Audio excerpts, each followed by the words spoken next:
को लिख सकते हैं d dot a by d T. इसका कोई सही से डिफरेंशिएशन कर दे तो बताओ। इसका डिफरेंशिएशन होगा db by d T dot a plus b dot D A by d T. अगर कहानी को संक्षिप्त में समझे, if we understand the story in brief, then we can say this part of the EMF induced is known as motional EMF, where area is changing. अब area कैसे change होगा? बैठा बैठा तो हो नहीं सकता, कुछ ना कुछ आपने सरकाया होगा तभी हुआ होगा।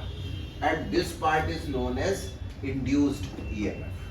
मतलब दोनों ही इंड्यूस्ड हैं, but this is because of the electric field induced, ठीक है ना, और this is because of the motion of the. तो जो दो पार्ट अपन पढ़ रहे थे वो होता है।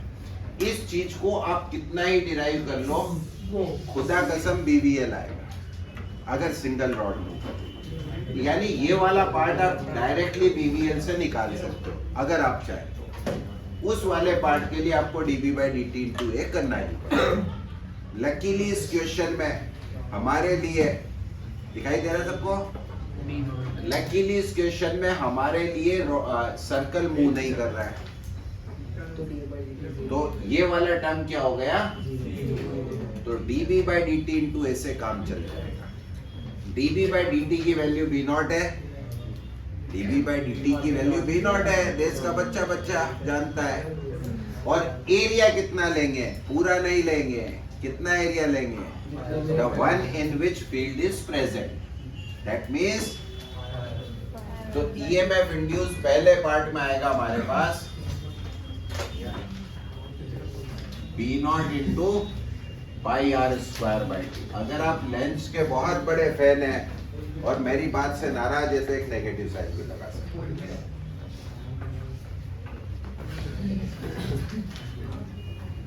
ठीक है। सेकेंड पार्ट, ये इंस्टेंट जो है वो t इक्वल्स टू 0 का है। कौन सा इंस्टेंट है? नहीं, t इक्वल्स टू 0 नहीं करना, 0 मजा नहीं आएगा, t इक्वल्स टू 1 का करना। And the rod is moving with velocity v, the entire segment is moving with velocity v। अब बताइए EMF इंड्यूस क्या होगा इस केस में?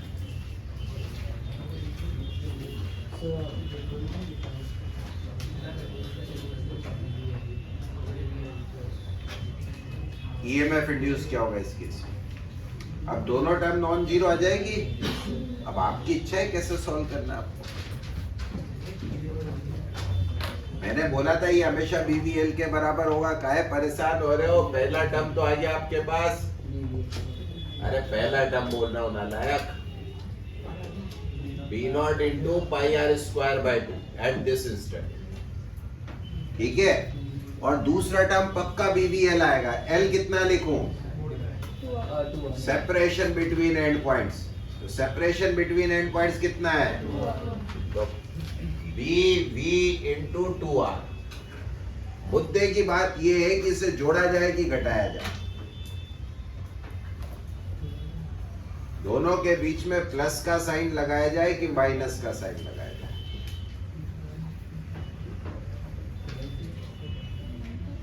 दो तरीके सोचने के, दोनों ही मैथमेटिकल है। क्या क्यों? ऐसे थोड़ी होता है कुछ भी। दो तरीके सोचने के। सर माइनस लगाएंगे बी डॉट ए में cos थीटा माइनस तो प्लस लगाएंगे क्योंकि फ्लक्स इंक्रीज हो रहा है, अंदर जाएगा। इसको सोचने के दो तरीके हैं, दोनों ही मैथमेटिकल है। एक ही तरीके को दो तरीके से एक्सप्लेन किया जा रहा है। एक्चुअली तरीका एक ही भाई, EMF इंड्यूस होता है फ्लक्स के चेंज होने की वजह से। Just because of time varying magnetic field, flux increase हो रहा है कि डिक्रीज हो रहा है? इंक्रीज हो रहा है। और जैसे जैसे लूप अंदर जा रहा है फ्लक्स इंक्रीज हो रहा है कि डिक्रीज हो रहा है? तो दोनों प्रोसेस से d phi by d t का सेम ही साइन आ रहा है। मतलब दोनों का जो भी साइन आएगा वो सेम होगा, और सेम होगा मतलब क्या कर दे? प्लस कर दे। ठीक। दूसरा तरीका, एक बात बताइए, dB by d T positive होगा कि नेगेटिव होगा? ठीक है ना। और D A by d T भी एरिया इंक्रीजिंग है, पॉजिटिव है, तो मैथ से सीधी चेक होना, पॉजिटिव दोनों ही पॉजिटिव है भाई, हाँ कि नहीं? तो वो मैथ्स ही है और कुछ भी नहीं है, दोनों एक ही मेथड है। हमको देखना है दोनों की वजह से अगर फ्लक्स सेम डायरेक्शन में जा रहा है, यानी दोनों इंक्रीजिंग है दोनों डिक्रीजिंग है, तो सेम साइन। ओके, यही v अगर लेफ्टवर्ड होता तो माइनस लग जाता, अपवर्ड होता तो ये टर्म आता ही नहीं, ठीक है ना, क्योंकि L और V पैरेलल हो जाते हैं। L तो वो लाइन हुई ना, L और V क्या हो जाते हैं? डाउनवर्ड होता है तो, और 45 डिग्री में चल रहा होता तो वैल्यू कितनी? परपेंडिकुलर वाला cos 45 वाला कंपोनेंट। अगर ऐसे चल रहा होता तो क्या करते हैं? J वाला component. All three should be mutually जाला के नहीं जाला, बरोबर जाला, बरोबर जाला। ओके, सर इसमें एरिया वेक्टर आउटवर्ड होगा या इनवर्ड? एरिया को वेक्टर मत मानो यार, एरिया वेक्टर बी की डायरेक्शन में है, ठीक है, जिस तरफ बी है उस तरफ। एक्चुअली यहाँ पर हम फेस नहीं देख रहे हैं, यहाँ पे हम सरफेस देख रहे हैं कि उस सरफेस को कितना भी क्रॉस, समझ लो। वो एरिया वेक्टर की बात हम तब करते हैं जैसे इस दीवार के कितने फेस है, एक इस तरफ और एक पीछे, तो इस तरफ का एरिया इस तरफ है, वो उधर वाले का एरिया उस तरफ। हम फेस नहीं देख रहे हैं, हम क्या देख रहे हैं? मतलब सरफेस, पूरी सरफेस देख रहे हैं, क्रॉस कितना।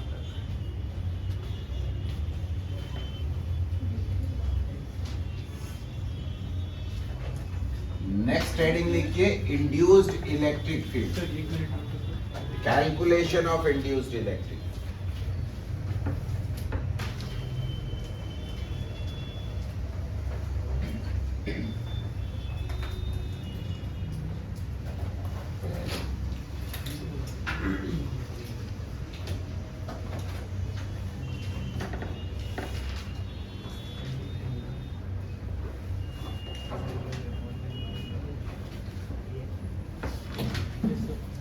ये टॉपिक आपके जैसे इलेक्ट्रोस्टेट्स में कंडक्टर था, कितना ही पढ़ लो बाद में कंफ्यूजन रह ही जाता है किसी न किसी सवाल में। ठीक वैसे के वैसे ये टॉपिक खतरनाक, induced, calculation of induced electric.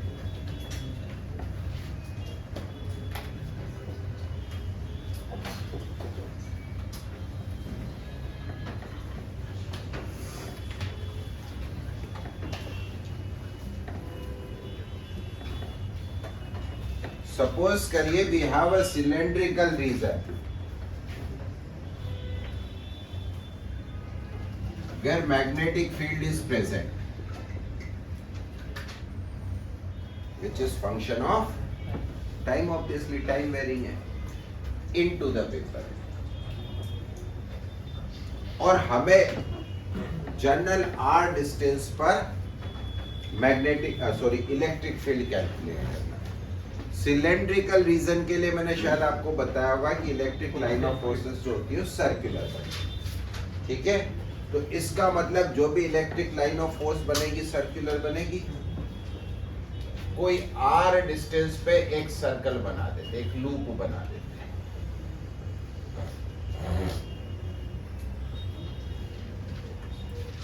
इस लूप पर एलिमेंट E और dl की डायरेक्शन हमेशा सेम होगी, just like magnetic field circular बन रही है ना। मैग्नेटिक फील्ड में B डॉट dl को B इंटू 2πr लिखा था, यहाँ पे भी E डॉट dl कितना आ जाएगा? E इंटू, आवाज नहीं आई, तो E dot dl over a close loop should be equal to E into 2πr। इसमें कोई दिक्कत हो तो बताओ, किसी को नहीं है? सर अगर मैग्नेटिक हम लोग को डी के फील्ड लाइंस की डायरेक्शन पता है तो ई कैसे रिलेट होता है सर? क्या डायरेक्शन की बात अभी नहीं कर रहा मैं, अभी सिर्फ मैग्नीट्यूड की बात सर कर रहा हूँ। आप कैसे कह सकते हो कि सर्कुलर ही बनेगी फील्ड लाइंस रिलेटेड? बस मैंने बोल दिया, तूने लिख लिया, बस हो गया। Okay sir. ठीक है, और सिलेंड्रिक सिमेट्रिक होती है एक्चुअली, ठीक है ना। फिर अगर आप कोई शार्प एज लोगे तो एज इफेक्ट आ जाएगी।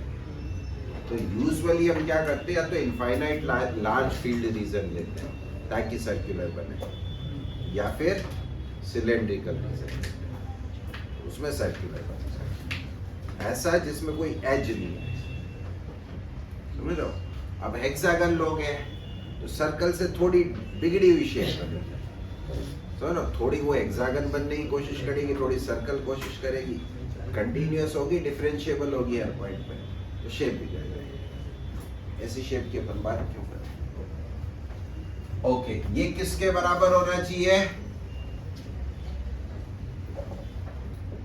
इस लूप से कितना फ्लक्स पास हो रहा है? मान लो इस रीजन का रेडियस कैपिटल आर है, बताओ dB by dt into r कौन सा, कैपिटल की स्मॉल?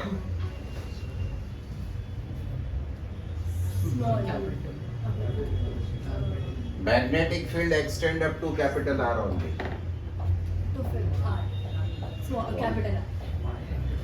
अरे भाई बहुत सिंपल सी बात बोल रहा हूँ, अभी थोड़ी देर पहले भी बोला था कि एरिया वही लेना है जहाँ पे मैग्नेटिक फील्ड प्रेजेंट हो। तो प्रेजेंट कितने रीजन में है? कैपिटल आर, तो एरिया कितना लो? पाई से पाई कट गया, ई का वैल्यू आया r square by 2r into dB by dt।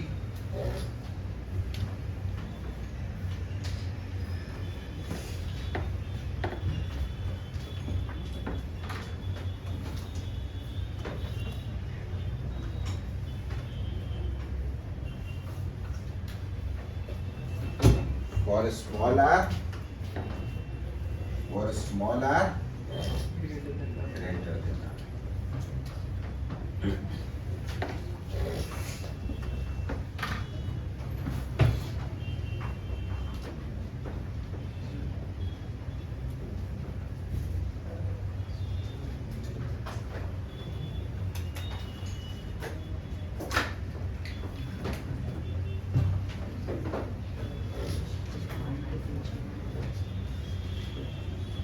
Noted?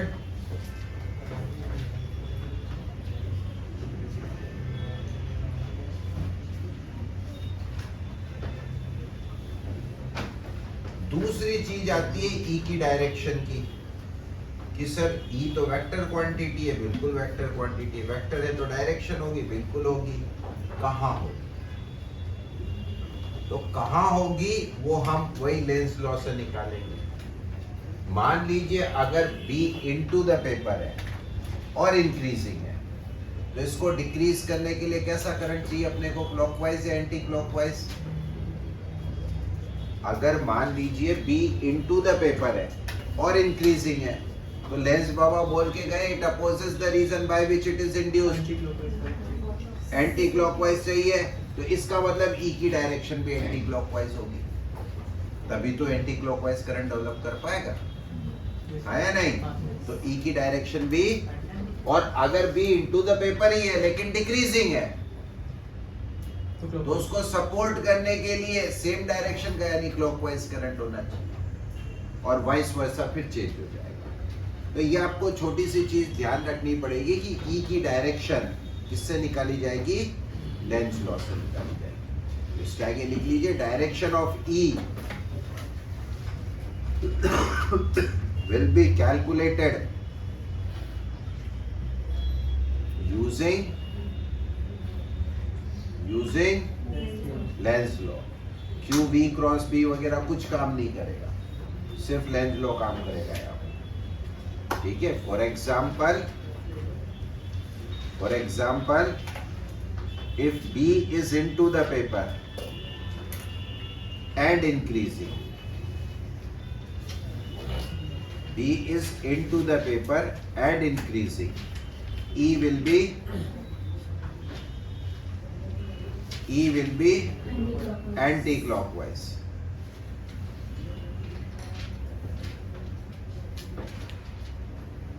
And if decreasing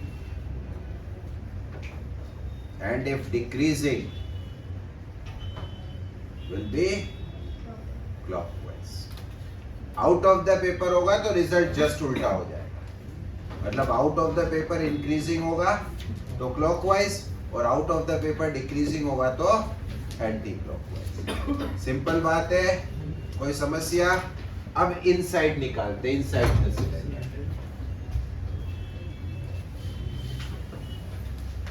inside मतलब फिर से आर रेडियस का सर्कल लिया जाए,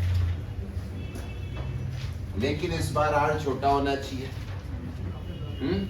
फिर से E डॉट dl की वैल्यू कितनी आएगी? बताओ बताओ. Del del E into which is d5 by dt. d5 by dt की वैल्यू कितनी लिखते हैं? dB by dt into pi r square. Capital R और स्मॉल r. अरे अंदर वाला चाहिए, सिर्फ अंदर वाला फ्लक्स चाहिए, बाहर वाले से मला कोई फर्क ना ही पड़ा. सही बोला क्या?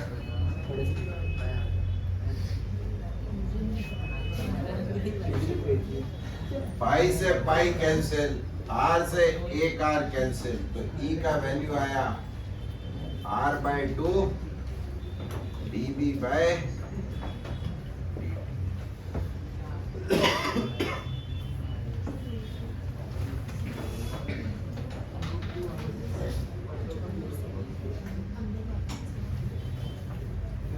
सिलेंड्रिकल स्ट्रक्चर के लिए आसान है ई इंड्यूस की वैल्यू निकालना. बाकी स्ट्रक्चर्स के लिए हमको शेप परफेक्टली जब तक पता नहीं हो तब तक डिफिकल्ट रहेगा. तो यूजुअली क्वेश्चंस में या तो लार्ज रीजन गिवन होगा या फिर सिलेंड्रिकल रीजन.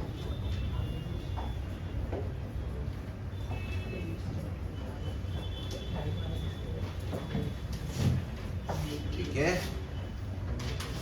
अगर ग्राफ बनाना चाहे E वर्सेस R का तो कैसा बनेगा? पहले लीनियरली इंक्रीज करेगा, कहां तक? कैपिटल R तक. फिर हाइपरबोलिकली डिक्रीज करेगा. सरफेस पे मैक्सिमम होगा और कितना होगा?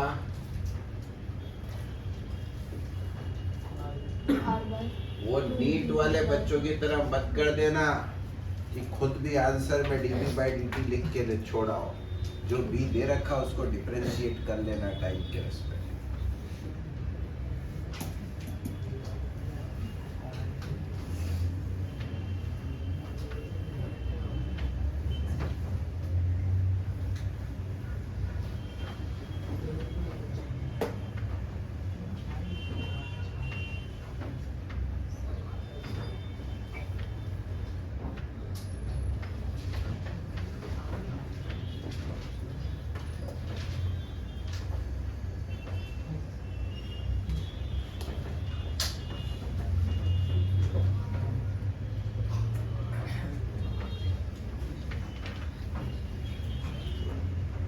ओके.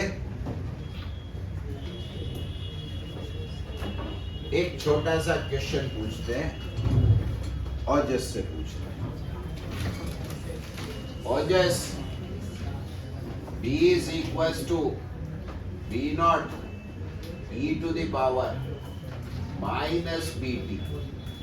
ये मैग्नेटिक फील्ड दे रखी है और फील्ड है इनटू द पेपर. तुझे सिर्फ ये बताना है कि इंड्यूस्ड इलेक्ट्रिक फील्ड का सेंस कैसा होगा, क्लॉकवाइज या एंटी क्लॉकवाइज.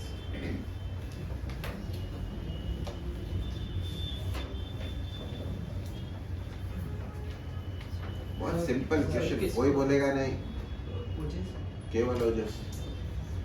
आप सोच के रखो. किसने मना किया? Magnetic field is into the paper. पक्का? कैसे? Decreasing function. मतलब समझ गए तुम, एक्सपोनेंशियल में फंसे नहीं है।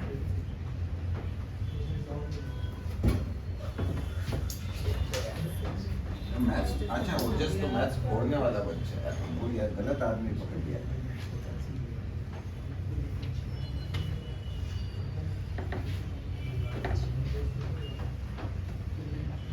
इन सवालों में कोई दम नहीं है। और आपको एक बड़ी मजेदार चीज बताता हूं, बड़ी मजेदार। फिर अगर क्यूरोसिटी जगी तो आगे बढ़ेंगे अपन, नहीं जगी तो फिर बात खत्म। मान लीजिए we have a cylindrical region where exist a time varying magnetic into the paper.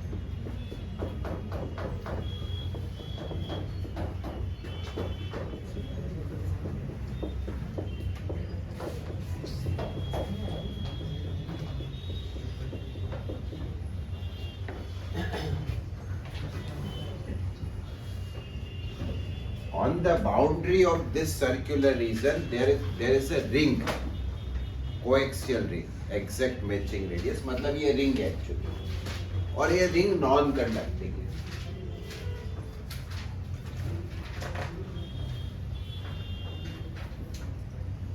Perfectly non conducting, ठीक है। इसके सेमी सर्कल पे b जो भी है dB/dt लिख सकते हो आप उसको। इसके एग्जैक्ट सेमी सर्कल पर एक वोल्ट मीटर लगाया गया, आइडियल वोल्ट मीटर, इस तरीके से। क्या आप मुझे बता सकते हैं कि वोल्ट मीटर की रीडिंग क्या हो? Volt meter is ideal. Calculation कुछ भी है नहीं है, देख के जवाब दे सकते हो। पक्का सेमी सर्कल बनता है। जीरो कैसे? नॉन कंडक्टिंग है, so there will be no current. R/4 dB R/4 dB/dt। और अगर मैं बोलूं कि आंसर गुंजन का सही है, तुम्हारा गलत है, तो भले तुक्का लगाओ, इतना तो पक्का विश्वास है, तुक्का ही लगा है, पर आंसर इसका जीरो है। I0 भाई दादा, V = IR के अलावा बैटरी भी है यहाँ पर, टाइम वेरिंग मैग्नेटिक फील्ड है।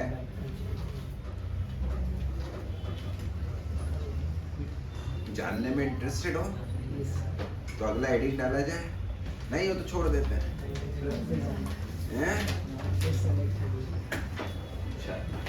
अच्छा ये बताओ, आप लूप लो ये वाला वोल्ट मीटर वाला, ये जो चांद बन रहा है ना आधा, इसको लूप लो। इसमें से कितना फ्लक्स पास हो रहा है? अरे चांद वाले लूप में से कितना फ्लक्स पास हो रहा है? तो उसके लिए E.dl ओवर द लूप कितना आएगा? इसका मतलब जितना EMF इस सेमी सर्कल पे इंड्यूस होगा, सेम टू सेम EMF उस वायर पे भी इंड्यूस होगा। तो नेट EMF इस लूप में कितना हो गया? करंट कहीं है ही नहीं, क्योंकि वोल्ट मीटर भी आइडियल है और इधर भी रेजिस्टेंस इनफाइनाइट है। सुना क्यों नहीं पहला है? मैं ये कह रहा हूं कि ये जो लूप हमने लिया, ये चांद वाला, ये लूप, इसमें से कितना फ्लक्स पास हो रहा है? बाहर थोड़ी है मैग्नेटिक फील्ड, इसमें से कितना फ्लक्स पास हो रहा है? इसका मतलब नेट ईएमएफ इसमें जीरो होना चाहिए। मतलब जितना E.dl यहाँ पर आएगा, उतना ही E.dl यहाँ पर आएगा। यस और नो? तो एक बैटरी आपने यहाँ पर ऐसे लगा दी, और पोलैरिटी उल्टी हो सकती है। एक बैटरी आपने यहाँ पर ऐसे लगा दी, दोनों का ईएमएफ सेम है। अब आप बताओ वोल्ट मीटर की रीडिंग क्या होगी? Tell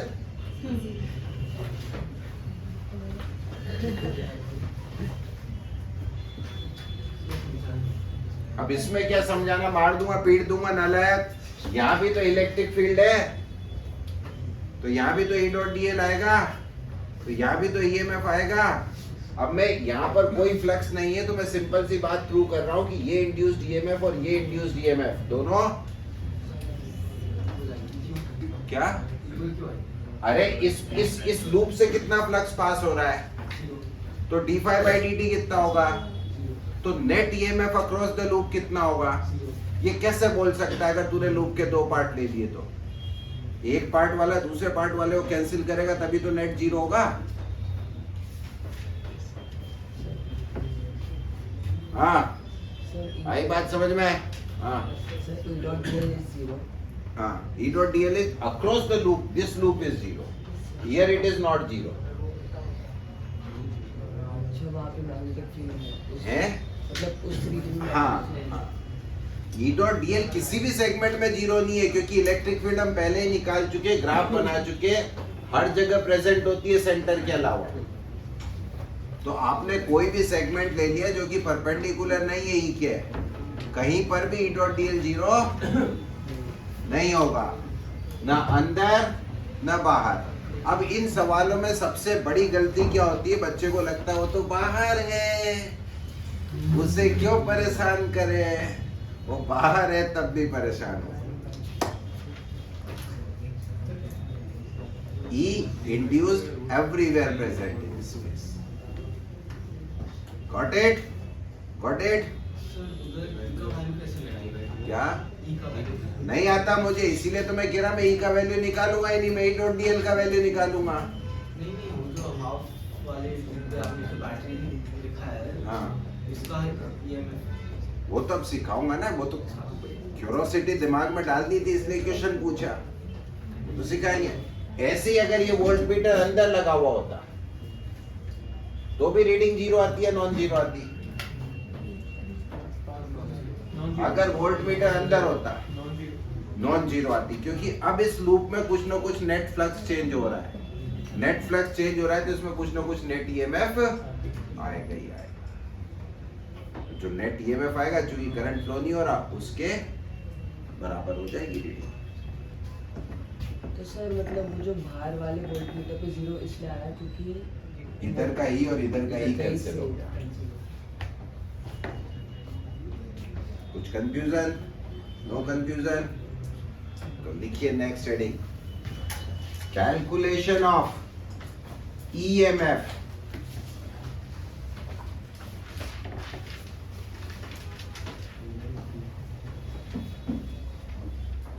due to E induced.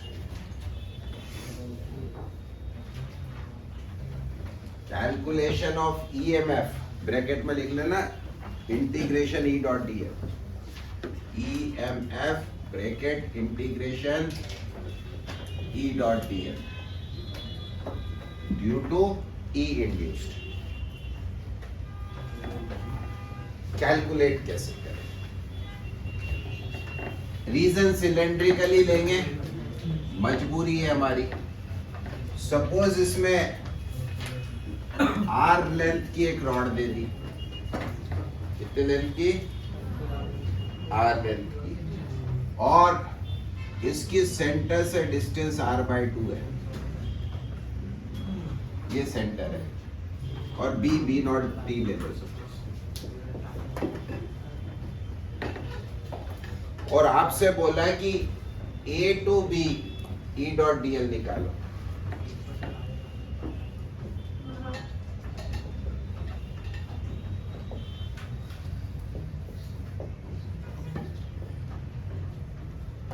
अब एक तो बच्चा होता है ओजस जैसा, मैथ्स में एकदम होनहार, वो फटाक से इलेक्ट्रिक फील्ड लिखता है, फॉर्मूला तो लिख ही रखा है, थीटा बनाता है, कंपोनेंट लेता है और फिर इंटीग्रेट कर देता है।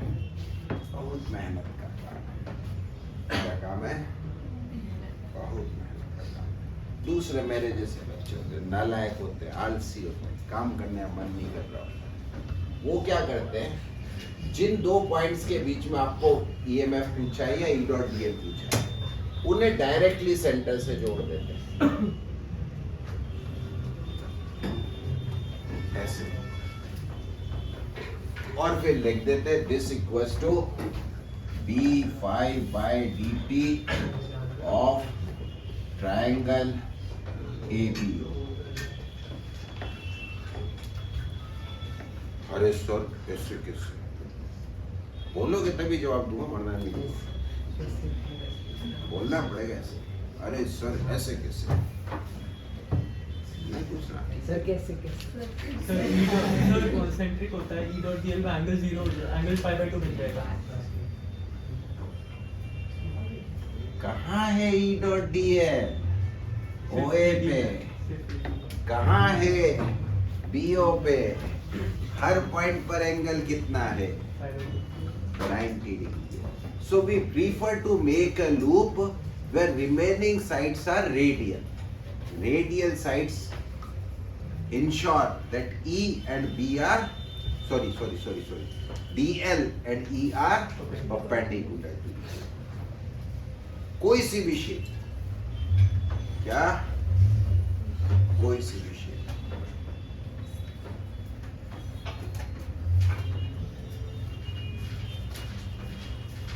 तो मेरे ख्याल से ट्रायंगल का एरिया तो निकालने आता होगा। कितना हो जाएगा इस ट्रायंगल का area?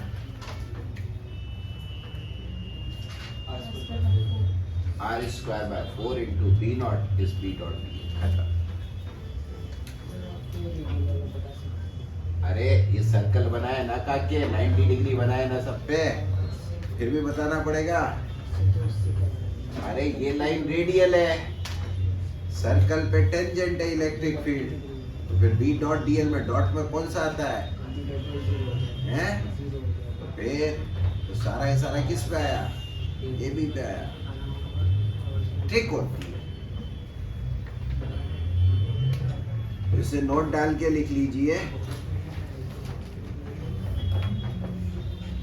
If we are calculating EMF or E dot dl, if we are calculating EMF or integration E dot dl over a segment,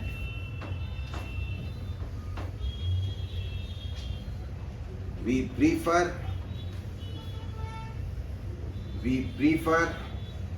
connecting it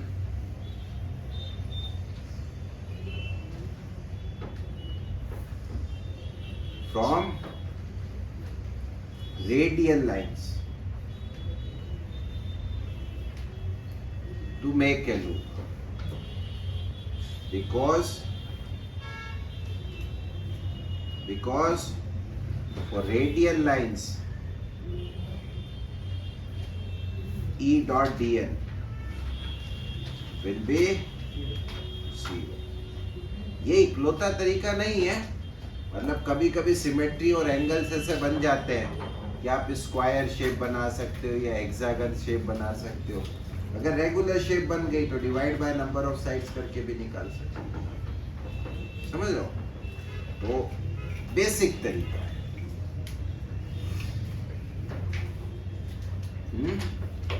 okay, तो अगला क्वेश्चन आपसे पूछ, अच्छा तो पॉजिटिव आएगा कि नेगेटिव आएगा? वो इलेक्ट्रिक फील्ड की डायरेक्शन से डिसाइड होगा। अगर कंपोनेंट इलेक्ट्रिक फील्ड का A to B है तो ऑब्वियसली पॉजिटिव आएगा, B to A तो चेक करो, magnetic field is into the paper and increasing, positive. ऐसा आएगा।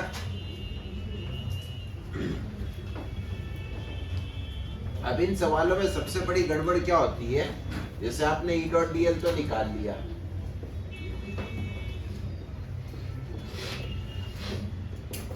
It is b0 into r²/4, लेकिन ये तो ठीक है, ये EMF के बराबर भी होगा। अगर पूछे कि इस रॉड में EMF कितना इंड्यूस हुआ, यही होगा। बट अगर वो कोई डिवाइस लगा देता है कि भाई A और B के अक्रॉस मैंने एक वोल्टमीटर लगा दिया, अब उस पे EMF बताओ, उस पे सॉरी पोटेंशियल की रीडिंग बताओ, तो ये आंसर नहीं होगा, क्योंकि उसके वायर्स पे भी तो कुछ ना कुछ EMF इंड्यूस होगा। समझ रहे बात? उसके वायर पे भी तो कुछ ना कुछ EMF इंड्यूस होगा। वो ख्याल रखना। जैसे एक और सवाल दे दो।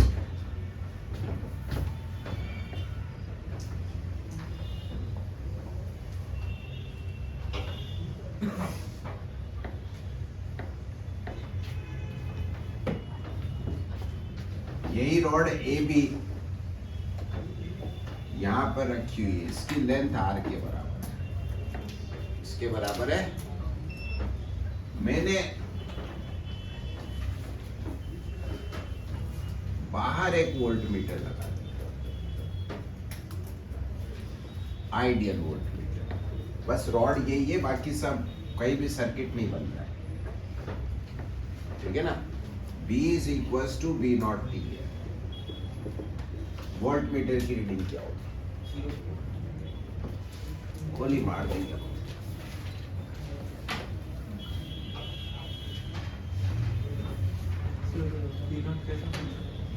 बी नॉट टी लिखिए ना। अरे बी बराबर यू कुछ डायरेक्शन किधर है? 4r² √3/4r² into b naught √3/4 r² into b naught। गोली मार देंगे। हाँ, गलत है। यही तो अभी समझा के निपट के दूसरा सवाल दिया है और तू वही आंसर दे रहा है। सर वो आउटसाइड है ना, तो आउटसाइड बी होता है इलेक्ट्रिक फील्ड दादा। सर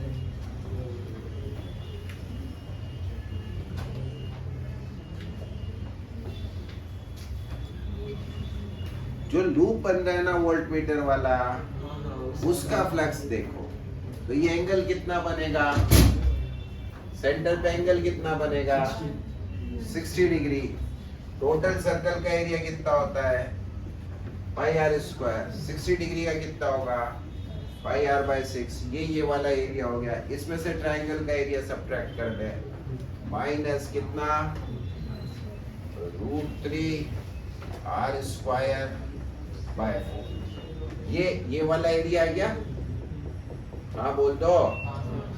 इनटू बी नॉट, ये फ्लक्स आ गया। यही वोल्ट मीटर की रीडिंग।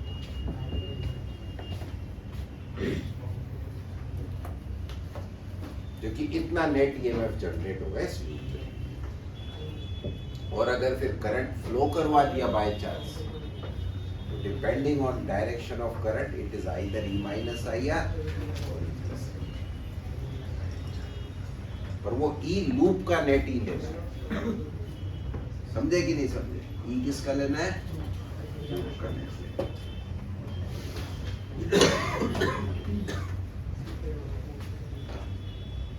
तो नॉर्मल लेवल पे, मतलब अगर मॉडरेट पेपर सेट हुआ है तो कोई वोल्ट मीटर नहीं लगाएगा, पक्की बात है।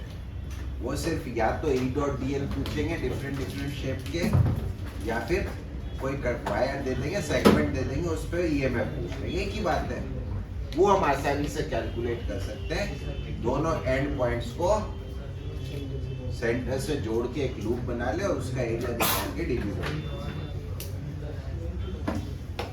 क्लियर है? कोई समस्या? बस इतना सा पार्ट बचा था, हो गया। हाँ, मतलब लगाई ना बैटरी, इस बार रॉड मूव नहीं कर रही है। बैटरी कैसे नहीं लगी हुई है दादा? ये लगी हुई है ना बैटरी।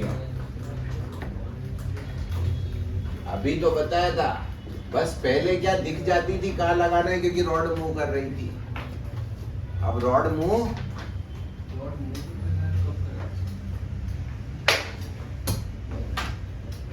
इससे पहले कौन सा ईएमएफ पढ़ रहे थे? मोशनल।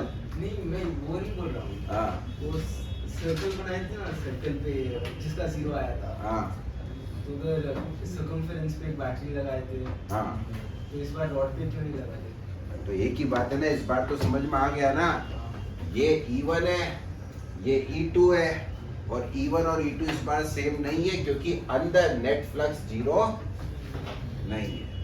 E1 माइनस E2 निकालना है, तो E1 माइनस E2 किसके बराबर होगा? खुद ने बोल रखा है फेराडे ने d∅dt के बराबर होगा लूप के। तो क्यों सेपरेटली E1 और E2 निकालो?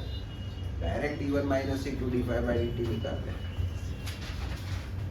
ठीक है, या फिर इसको ऐसे भी सोच सकता था कि E1 निकाला तूने इस ट्रायंगल से, और फिर E2 निकाला तूने इससे और सब्ट्रैक्ट कर दिया।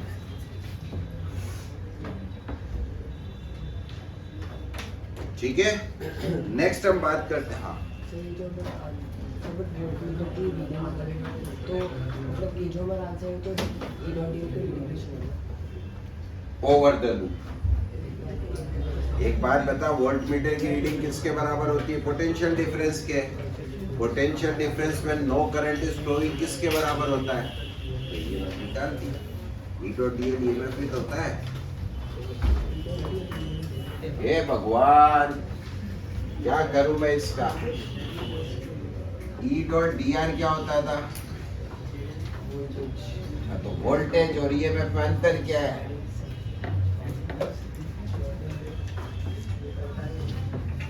नेक्स्ट हेडिंग डालिए, मैग्नेटिक प्रॉपर्टीज ऑफ मैटर।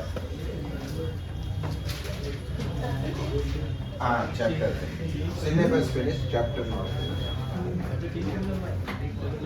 अच्छा, एक सवाल और पूछते यार, एक धासु सवाल, मतलब लॉजिकल है।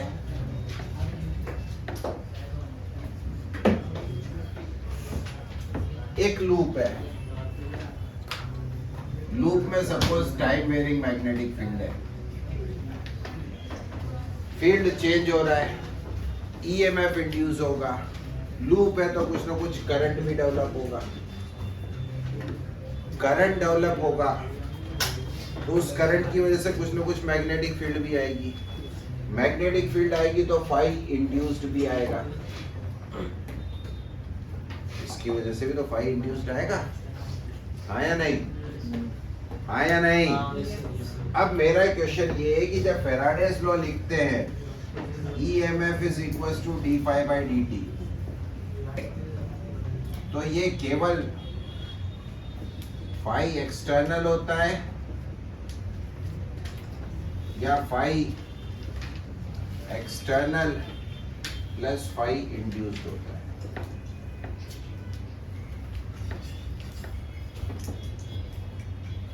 आपको क्या लगता है? दोनों होंगे, वो तो इंड्यूस ही उसकी वजह से हुआ है।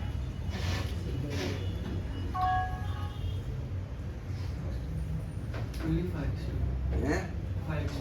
केवल फाई एक्सटर्नल। डिसाइड कर लो, इसे कंफ्यूज मत करो यार, मैं कंफ्यूज रहता हूँ बहुत जल्दी। नहीं, ये तुक्का ही है, अगर आप सोच रहे हो दिमाग लगा, पढ़ाया ही नहीं तो फिर दिमाग कहाँ से लगाओ? तुक्का ही लगाना है। दोनों। क्यों? सही आंसर। सेल्फ इंडक्टेंस नाम सुना है आपने? सेल्फ इंडक्टेंस नाम सुना है? सेल्फ इंडक्टेंस का मतलब होता है किसी कॉइल में करंट फ्लो हो और उस करंट की वजह से उसमें ही ईएमएफ इंड्यूस हो, इसे हम बोलते हैं सेल्फ इंडक्टेंस। तो अगर ये वाला पार्ट प्रेजेंट ही नहीं होता तो सेल्फ इंडक्टेंस जैसी कोई चीज होती नहीं दुनिया जहान में। ठीक है, और इसके ऊपर एक बहुत शानदार अल्टीमेट क्वेश्चन याद आ गया, बस इतना ध्यान रखिएगा, फाई टोटल होता है। फाई क्या होता है? टोटल होता है, इंड्यूस प्लस एक्सटर्नल दोनों होता है। हाँ, इस बार तुमने IQ ठीक लगाया।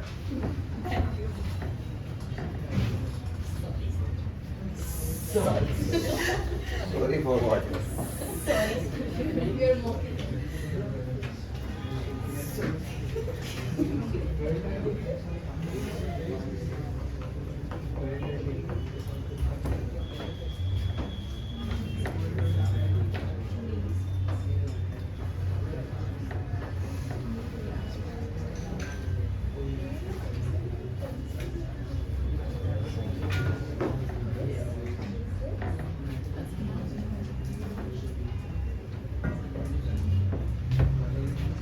एक सुपर कंडक्टिंग लूप है। क्या है? Super conducting. Super conducting means कोई रेजिस्टेंस नहीं है, इसके अंदर मैग्नेटिक फील्ड चेंज हो रहा है, B is equal to B not.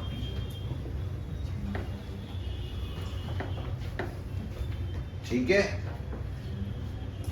Now identify the correct option. Option A, d phi by dt through the loop. ये सब through the loop ही है.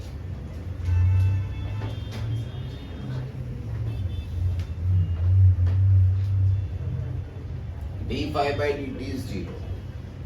Option B, EMF induced is 0. Option C, I through the loop is 0. Option D, और क्या करें?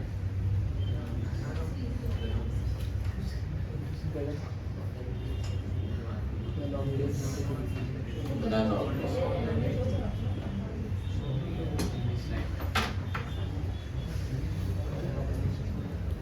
There might be one or more than one options correct. देखते हैं 4 में से आपके कितने नंबर आते हैं. आप अपने ऑप्शंस अपनी कॉपी पे लिखिए. पिछला कॉम्प्रिहेंशन था अनसीन, जो कॉम्प्रिहेंशन अभी आपको बताया कि भाई 5 जो है 5 टोटल लेना है. अब उसके ऊपर बेस्ड ये क्वेश्चन है.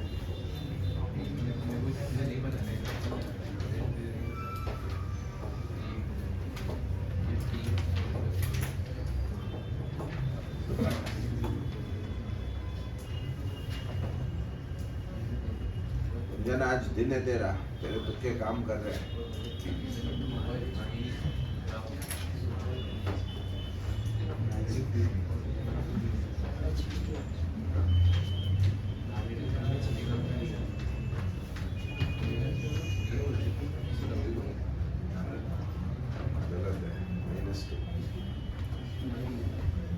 If C is correct, how could we feel present? C correct है, ये कैसे correct हो सकता है?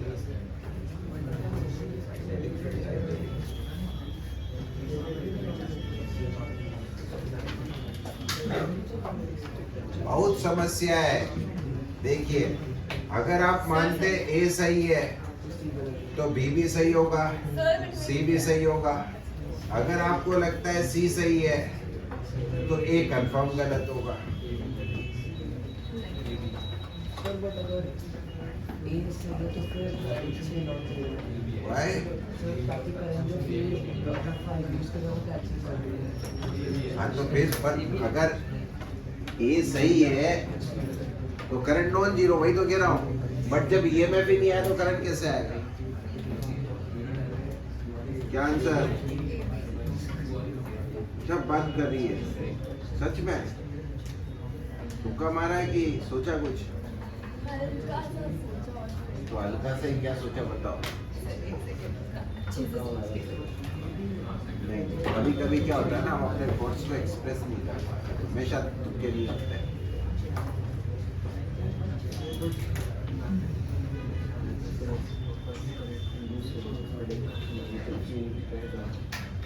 वो दिल गवाही दे रहा है मेरे को कि ये होना चाहिए.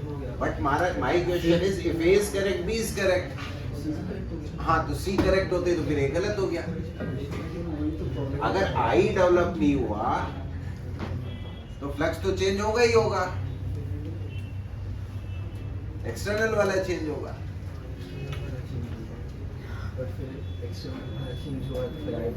होगा. यही तो समस्या है. आंसर मुझे नहीं पता था. क्यों? सर V अगर EMF हमारा 0 है, रेजिस्टेंस हमारे पास 0 है, I का 0 होने ना होने से कोई फर्क नहीं पड़ता. एक्चुअल में क्या है ना, सारे क्वेश्चंस एम्बिगियस हो गए. ये सब जीरो नहीं है, ये सब टेंडिंग टू जीरो. मतलब 0 का इनफाइनाइट टाइम. ये सारी चीजें जीरो नहीं है, सारी चीजें tending to zero. Even if a small flux changes through it, even if a small flux, what will happen? A small EMF will develop, and that small EMF is sufficient to produce large current Yes, sir. because resistance is zero. समझ रहे कहानी को? वो current क्या करेगा, जो भी flux generate हो उसको कैंसिल आउट कर देगा. एग्जैक्ट जीरो नहीं, अपन टेंडिंग टू जीरो। अब समस्या ये आती है कि आर परफेक्ट जीरो है, तो फिर अगर आपने आर परफेक्ट जीरो माना है तो फिर बाकी चीजें भी परफेक्ट जीरो। आई कुछ सी फिर करेक्ट हो जाएगा, क्या सी करेक्ट हो गया ना ये। नहीं भाई, तू 0/0 को जीरो मान रहा है, तेरी गलती, हमारी क्या गलती? E is 0, R is 0, how can you say I is 0? तो रो भी कैसे आएगा? क्या रो भी कैसे आएगा? ये तो इसलिए आएगा कि for any non zero value of EMF, limits पढ़ते हो ना वैसे सोचना पड़ेगा, any non zero value of EMF current will be infinite. Infinite current हो ही नहीं सकता, क्योंकि इनफाइनाइट करंट होते ही तो फ्लक्स उल्टी डायरेक्शन में चेंज हो जाएगा, एनर्जी जनरेट हो जाएगी। एट मैक्स ये कितना कर सकता है, जितना बड़ा उतने को रोक ले। करंट तो फाइनाइट ही होना चाहिए। For finite current EMF induce कितना होगा? Zero. If EMF induce is zero, वो करंट सफिशिएंट डेवलप हो गया तो d∅dt कितना होगा? चलो लिमिट्स लेके चलो, ठीक है ना, लिमिट से चलो। आर जीरो नहीं है, मान लेते हैं आर टेंडिंग टू जीरो, ठीक है ना। आर टेंडिंग टू जीरो है तो क्या होगा? कुछ ना कुछ d∅dt तो आएगा, नॉन जीरो आएगा बट टेंडिंग टू जीरो आएगा, मतलब जीरो नहीं है, स्मॉल वैल्यू है, ठीक है। ईएमएफ इंड्यूस्ड भी जीरो नहीं है, स्मॉल वैल्यू है, small upon very very small value can have large value. तो करंट इस तरीके से सेट होगा कि फ्लक्स में चेंज जितना मिनिमम पॉसिबल हो सके उतना ही, ईएमएफ जितना छोटा इंड्यूस हो सके उतना ही, करंट की वैल्यू कितनी भी आ सकती। गॉट माई पॉइंट और नॉट? अब लिमिट्स लगा दो, टेंडिंग टू जीरो है, जीरो करके देखो। तो अगर ये जीरो हो जाता है, आर भी जीरो हो जाता है, तो 0/0 को जीरो क्यों सोच रहे हो? It could have any value, so the value will be adjusted in a way that the net flux change to the loop will be zero, तभी तो ईएमएफ जीरो होगा। आप सोच के देखो, अगर यहाँ पे कोई भी नॉन जीरो वैल्यू आ गई तो तहलका मच जाएगा, प्रलय आ जाएगा इस दुनिया में। एक इतना करंट डेवलप हो जाएगा जो इस फील्ड को छोड़ो, इसको तो कैंसिल करेगा ही करेगा, अपनी फील्ड उल्टी डायरेक्शन में जनरेट करेगा। हम फ्लक्स देने गए थे, वो खुद दे देगा। ले, आपने एक बाल्टी फेंकी, उसने 10 बाल्टियां फेंकी। ऐसा पॉसिबल थोड़ी है यार। It can max to max it can oppose the reason by which induce, उसके अपोजिट डायरेक्शन में थोड़ी शुरू कर देगा, है नहीं? तो इसका मतलब आई लिमिटेड ही होगा, इनफाइनाइट नहीं हो सकता। आई लिमिटेड तभी हो सकता है if denominator is zero, numerator must be any non zero value will make it infinite. तो ईएमएफ जीरो होगा। ईएमएफ तभी जीरो हो सकता है जब d∅dt जीरो। अब दिल गवाही नहीं देता, तो मैं कह रहा ना कि बेटा टेंशन क्यों ले रहे हो, आई की वैल्यू कितनी भी बढ़ जाएगी तो cancel that change of flux, उस पे कोई लिमिट नहीं है। और फिर भी अगर विजुअलाइज करना है कि नहीं सर विजुअलाइज करना है, तो उसको टेंडिंग टू जीरो करके देखो। आप इसमें ही ना कुछ ऐसे प्रैक्टिकल एग्जांपल ले लो, जैसे 10T ले लिया, ठीक है ना, R को 10 ओम ले लिया, और क्या चाहिए, रेडियस को 1 मीटर ले लेते हैं, 1/√5 मीटर ले लेते हैं, ठीक है ना, ठीक है। अब क्या करते हैं, सबसे पर इसका सेल्फ इंडक्टेंस भी तो चाहिए होगा, वो तो है ही नहीं हमारे पास। इसका जो फ्लक्स डेवलप होगा वो तो पता कैलकुलेट नहीं कर पाए, वो 20 सेंटर पे ही पता है। अच्छा, अब एक कंफ्यूजन और आता है, एक सवाल और आता है। वो सवाल ये है कि गुरुजी अच्छा आपने सब कुछ किया, तो आज के पहले तो किसी भी सवाल में जहाँ पर आपने क्वेश्चन करवाए वहाँ तो ये वाला फाई इंड्यूस वाला पार्ट तो लिखा ही नहीं कहीं पे। तो थ्योरेटिकली बात करें तो सारे सवाल गलत है, सारे सॉल्यूशन गलत है। उन क्वेश्चंस में हम बाय डिफॉल्ट क्या मान के चलते हैं, सेल्फ इंडक्टेंस नेगलेक्ट करके चलते हैं। जो उसका खुद का वाला पार्ट होता है वो नेगलेक्ट करके चलते हैं। तो इससे पहले जितने भी क्वेश्चंस हमने किए थे जिनमें लूप था और करंट था, उन सारे क्वेश्चंस में अपन ने सेल्फ इंडक्टेंस नेगलेक्ट किया। कोई भी ढंग की किताब उठा के देखोगे तो उन सारे क्वेश्चंस में लिखा होगा ignore the effect of self inductance. जिसमें नहीं लिखा हो वो ढंग की किताब नहीं।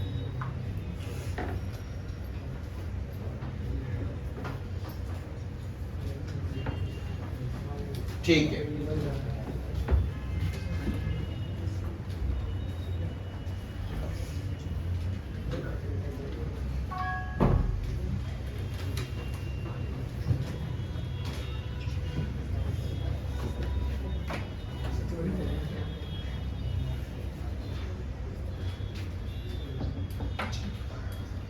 अब हम बात करते हैं मैग्नेटिक प्रॉपर्टीज ऑफ मैटर।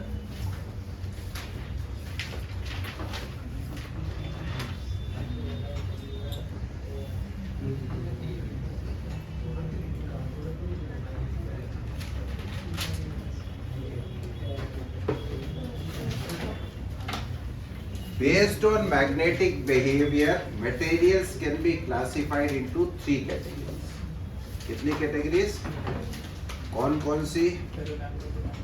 सीधे पैरों पे पहुंच जा। Diamagnetic,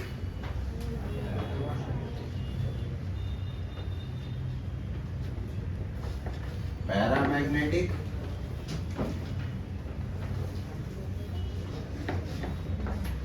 and ferromagnetic.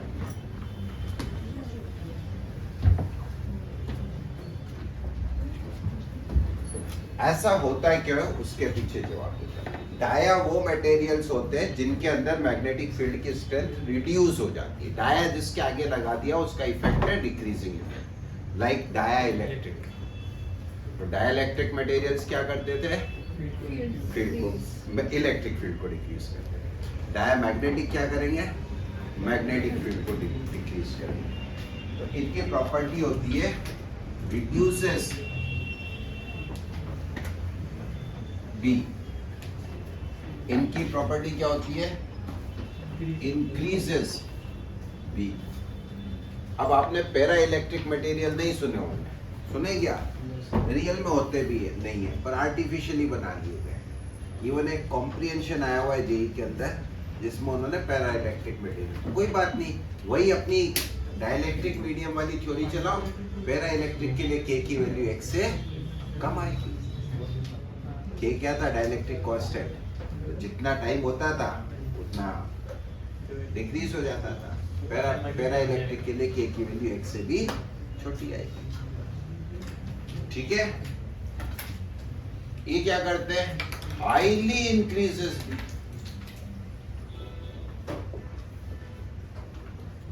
बहुत ही बढ़ा देते, मे बी 100 टाइम्स 200 टाइम्स इतनी बढ़ा देते, तो मजा आ जाता है मतलब इसमें। ऐसा क्यों होता है, क्यों रिड्यूस करते हैं, इसको समझने के लिए समझिए कि इसमें जो एटम के लेवल पे डाइपोल्स होते हैं वो डाइपोल फॉर्म ही नहीं करते। एटॉमिक लेवल पे जो मटेरियल होते हैं वो डाइपोल फॉर्म ही नहीं करते हैं। तो जब डाइपोल फॉर्म ही नहीं करते हैं तो अगर इसको किसी एक्सटर्नल फील्ड में रखेंगे, मतलब नॉर्मली कोई इफेक्ट नहीं दिखाएगा, बट जब एक्सटर्नल फील्ड में रखेंगे तो इसमें डाइपोल मोमेंट इंड्यूस हो जाता है। कैसे? जनरली ये वो मटेरियल होते हैं जिन पे लोन पेयर इलेक्ट्रॉन्स नहीं होते, मतलब पेयर्ड इलेक्ट्रॉन्स होते हैं। तो क्या होता है कि अकॉर्डिंग टू लेंज लॉ एक ऑर्बिट श्रिंक हो जाएगी, एक ऑर्बिट एक्सपेंड हो जाएगी, तो डाइपोल मोमेंट डेवलप हो जाएगा।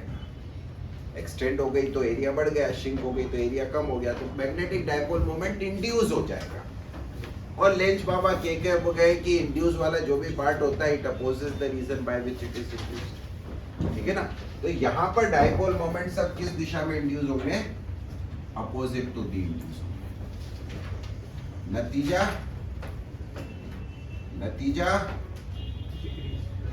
D net decreases.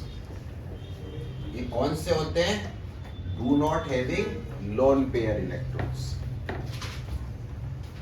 इतनी तो केमिस्ट्री आती है ना, कि मनीष सर को बुलाए। इसमें क्या होता है, ऐसे मटेरियल्स होते हैं जिनके पास खुद का एक लोन पेयर इलेक्ट्रॉन होता है, तो वो बेचारा अकेला सिंगल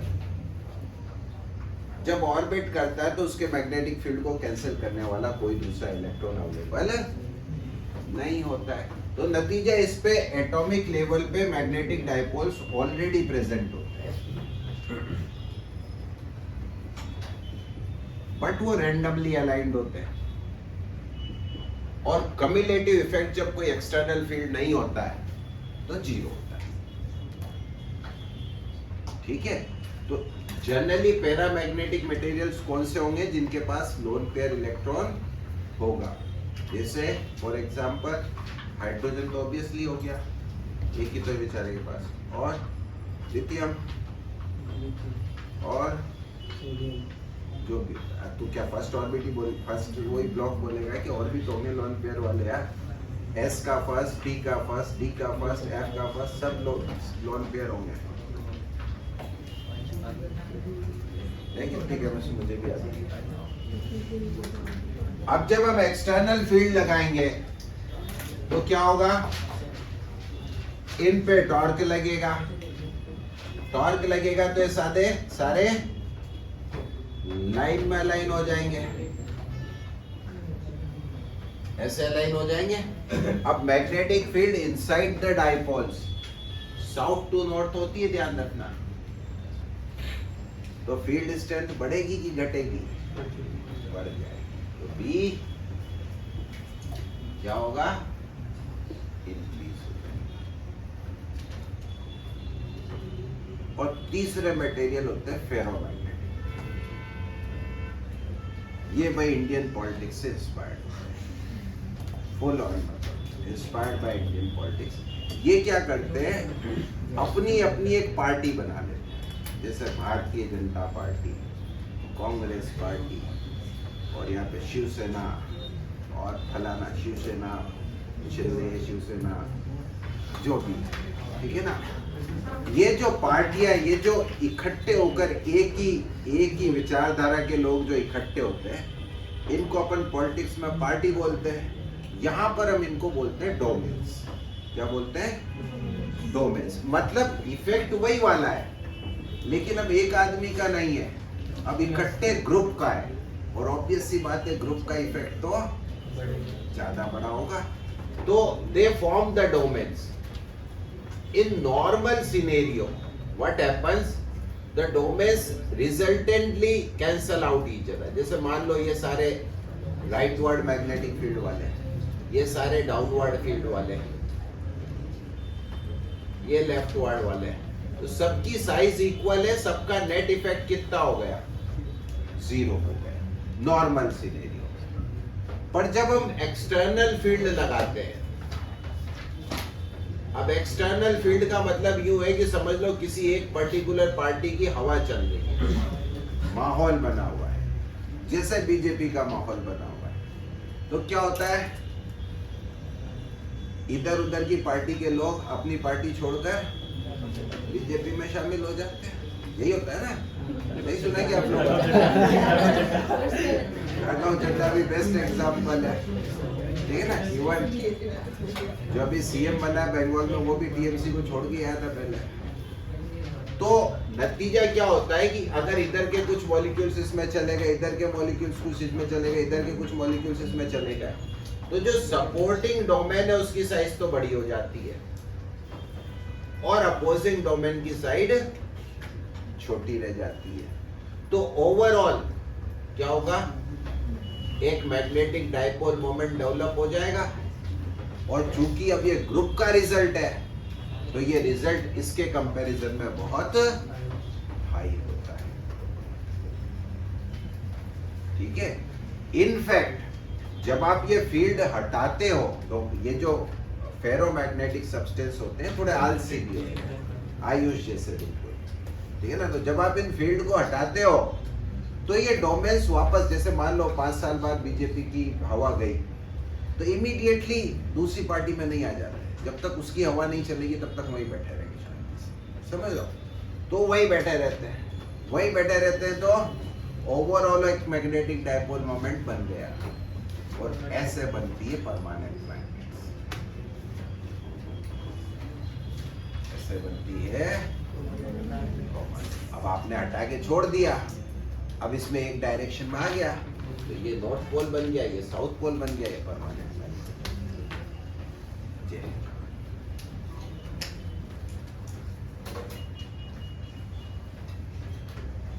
ठीक है। अच्छा, इसमें बी नेट क्या होगा? Highly increases.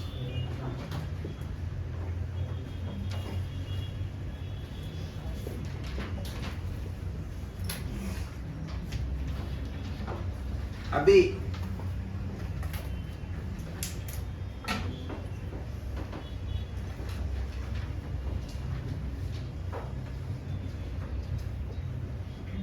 कौन कौन से सब्सटेंस फेरोमैग्नेटिक होते हैं?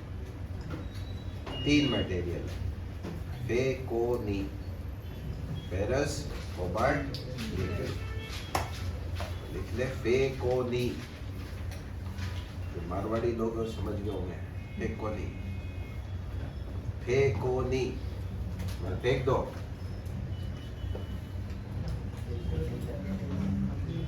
Ferrous, cobalt, nickel are the ferromagnetic substance. अब 1 by 1 इन सब की प्रॉपर्टीज लिख लेते हैं।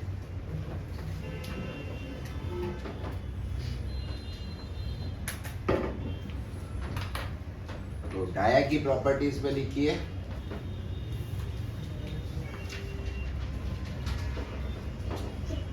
Reduces field strength,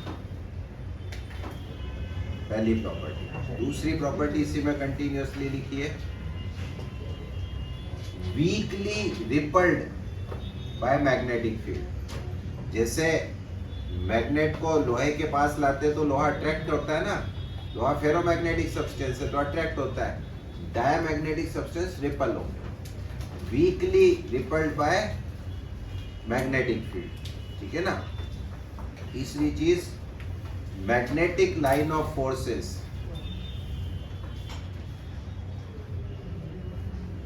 move away from each other. देखो लाइनों की जो डेंसिटी होती है वही हमें फील्ड स्ट्रेंथ बताती है। तो अगर फील्ड डिक्रीज हो रही है तो मैग्नेटिक लाइन ऑफ फोर्सेस क्या होंगी? एक दूसरे से थोड़ी सी दूर चली जाएंगी, तो मूव अवे। पैरा में क्या होगा? जस्ट इसका उल्टा। तो पहला पॉइंट क्या लिखा था? हाँ, तो दूसरा, इसका पहला point increases magnetic field.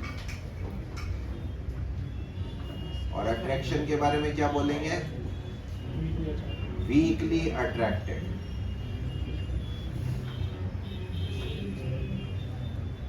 Magnetic lines केम क्लोजर।